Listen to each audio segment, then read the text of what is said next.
update po tayo mga idol, at may papakita ko na po sa inyo yung saging, no, na nagbibigay mutya o yung agimat, no.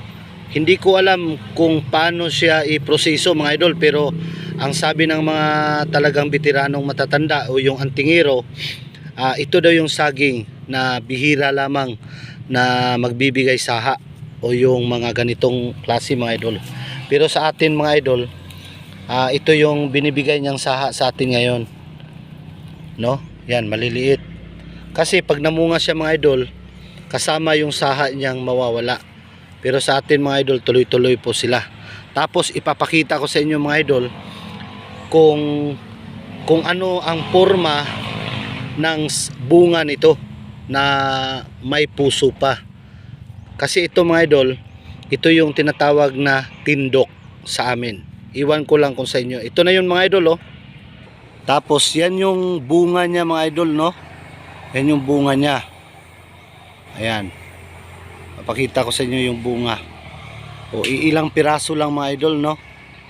Tapos yung puso niya, kusa na lang na mawawala mga idol. Hindi mo makikita yung puso niyan. Sa katunayan, mawawala bigla yung puso. Yan yung nagbibigay mutya mga idol. Ito yun. Yan, kung nakikita nyo mga idol, yan yung puso niya, no. Ayan ha, papakita ko sa inyo. Yan. Yan yung matulis na yan. Kung nakikita nyo mga idol, yan yung magiging puso niya. Tapos, ang sabi nila, alas 12, no, ng madaling, alas 12 ng gabi, kailangan mong abangan dito sa bunganga niya mga idol para makuha mo yung mutya ng saging na ito. Sa katunayan, talagang napakahirap iproseso niyan pag wala kang nalalaman patungkol sa mga anting-anting.